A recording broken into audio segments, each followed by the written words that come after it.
Resumed hostilities between the United States and Iran have once again placed the Middle East at the center of global attention.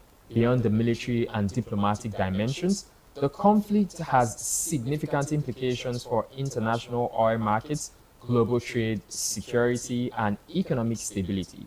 As a major oil producing nation with an economy that remains closely tied to global crude oil prices, Nigeria is unlikely to be insulated and has not been insulated from these developments. Analysts have also pointed to potential implications for inflation, exchange rates, government revenue, energy costs, investment flows, and regional security. To help us unpack US-Iran conflict and the implications for Nigeria, we are being joined by Dr. Oluchukwu Onyawa, a lecturer with the Department of History and Strategic and International Studies from the Dennis Osadebe University. Good morning, sir. It's good to have you on the show. Yeah, good morning. Good morning, Dr. Nyawa. Yeah, good morning. Thank you for having me. Yes, now let's begin with a brief overview of what brought us back to these resumed hostilities. Now, we know that this has been happening since the end of February, and they have been peace talks. Yes, even ceasefires that, of course, could not follow through to the stipulated period. Now, with all that is happening now, can you tell us some of the things that led to the resumption of hostilities and what this means for Nigerians? Because you can recall that when there was a ceasefire for a period, we could see the federal government also talking about, because the price of crude oil per barrel dropped, and now the federal government were not talking about it not reflecting in the prices in the country due to that period. But now that hostilities have resumed, now let's start from why hostilities have resumed. Do you see a ceasefire in the near future? Yeah, thank you. Of course, we know that the United States and the Iranian conflict began since February this year, 2026, and ever since then, the two contenders have used different means, to confront themselves militarily and diplomatically, But again, military aspect has remained predominant between these two parties, because Iran never wanted to give in to the bidding of the United States, and the US has a kind of continue or remain resolute to ensure that Iranian capabilities are decapitated, And one of the major issues on ground now, which led to the resumption of hostility, is still the Strait of Hormuz, which is a very important route where shipping companies or maritime activities takes place. So Iran have refused to let go on Strait of Hormuz, because I have already argued that Strait of Hormuz will be a bargaining chip in this war.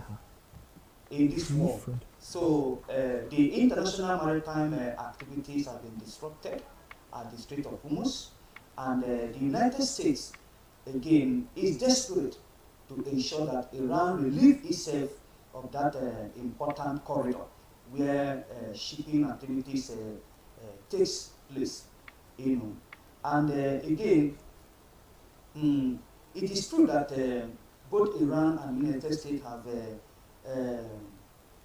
a kind of engaged diplomatically, particularly that of the ones spearheaded by the Pakistani government. But at the end of the day, nothing works out, And the two parties have taken the option of military confrontation, or based on the principle of proportionality, you hit me, I hit you. You know, Okay, that has been going on. okay, doctor, when things like this happen, most times Nigerians are not really affected directly, but somehow indirectly. Now, let us know, should Nigeria take a public stance on the conflict, or a strategic neutrality will be the safer option? Yes, neutrality remains the safer option, but still, Nigeria equally has a responsibility to continue to offer advice, just like other nations, because the impact of that war is global. It's global because it affects different sectors of the global economy, particularly the maritime industry and the oil industry.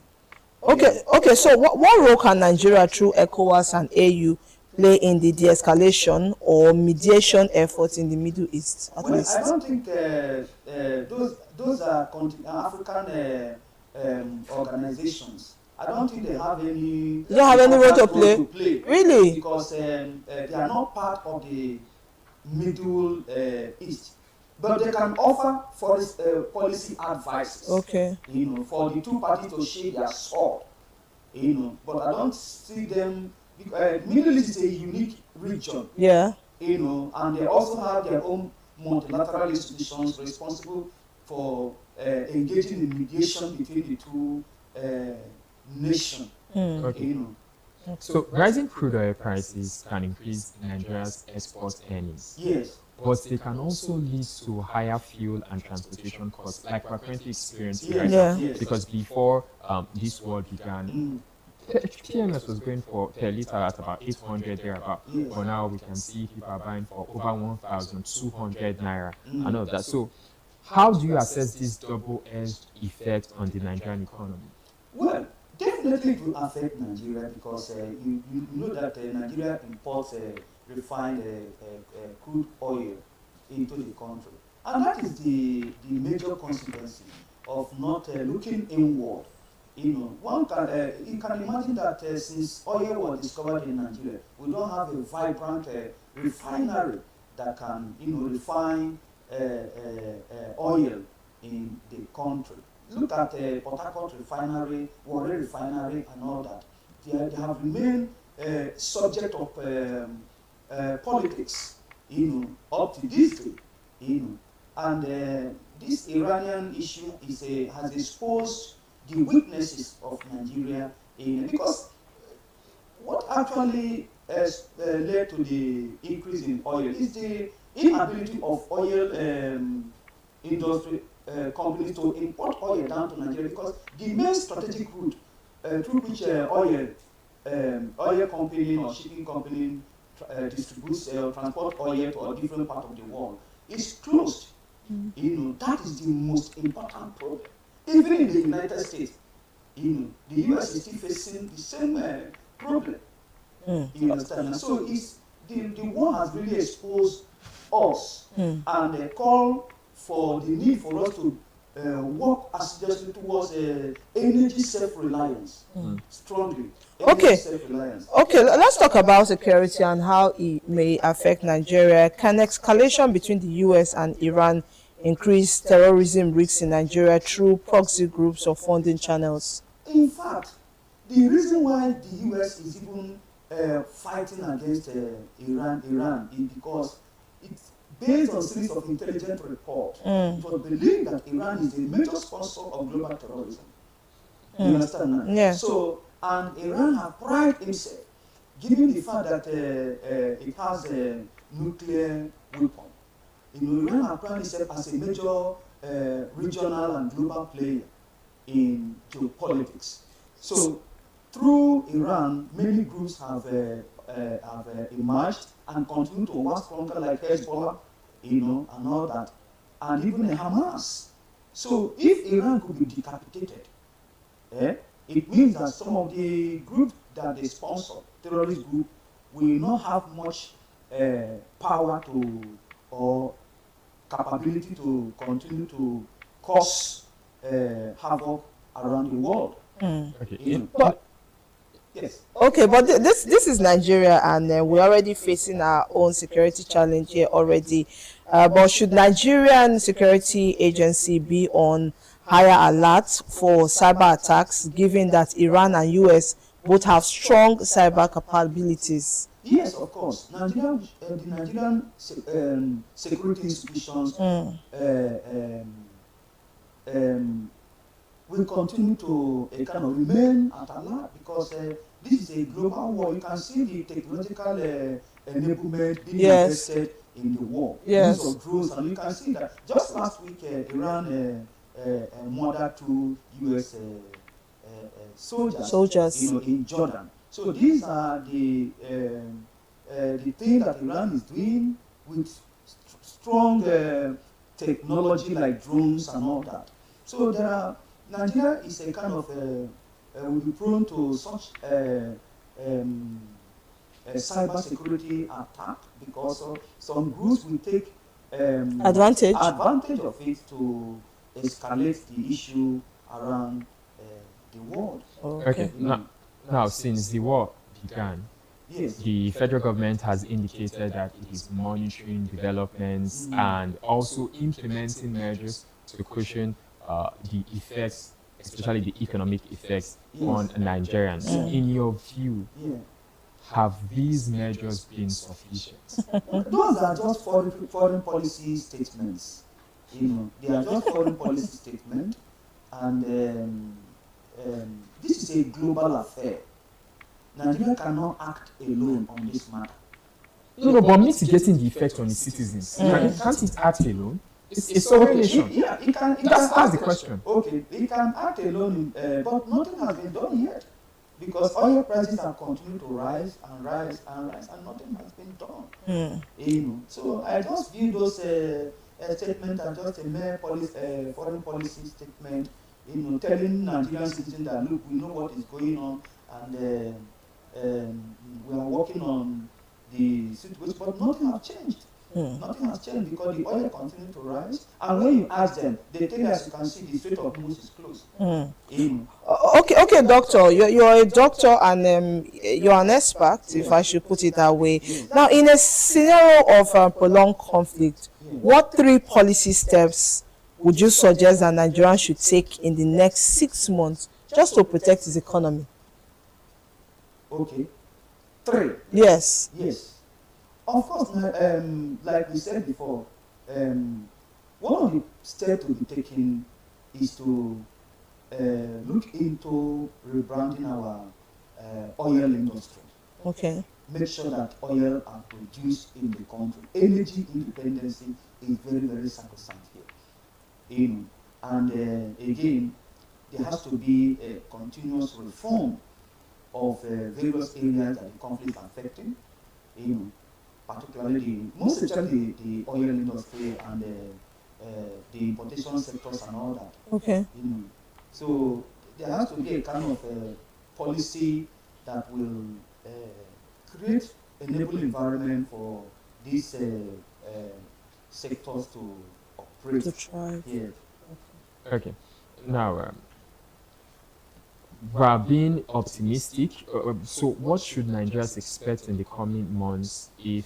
Okay, let's look at the other side first. Yeah. If the tensions escalate further, Yeah. and what changes might occur if a lasting diplomatic solution is reached, considering the demands that Iran has brought to the negotiation table. So let's say an agreement is reached, a diplomatic situation is reached, what changes might occur globally, and if the tensions escalate further, what should Nigerians expect? What does this mean for Nigerians? Yeah. One thing I have to say is that war is unpredictable. This is a conflict. War is unpredictable, and key watchers of events are always cautious as series of development emerges in war. As for diplomacy, I think that the door for diplomacy has been shut for now in this war. In fact, the President of the United States made it clear when they came back from the last negotiation that ceasefire is over. It's over. So now the policy option now is military confrontation. And even alleged threats to life, that if anything happens to him, Iran will be decimated. And that statement has been rekindled following the murder of the United States two soldiers, making it about 16 of them that have been killed in the war.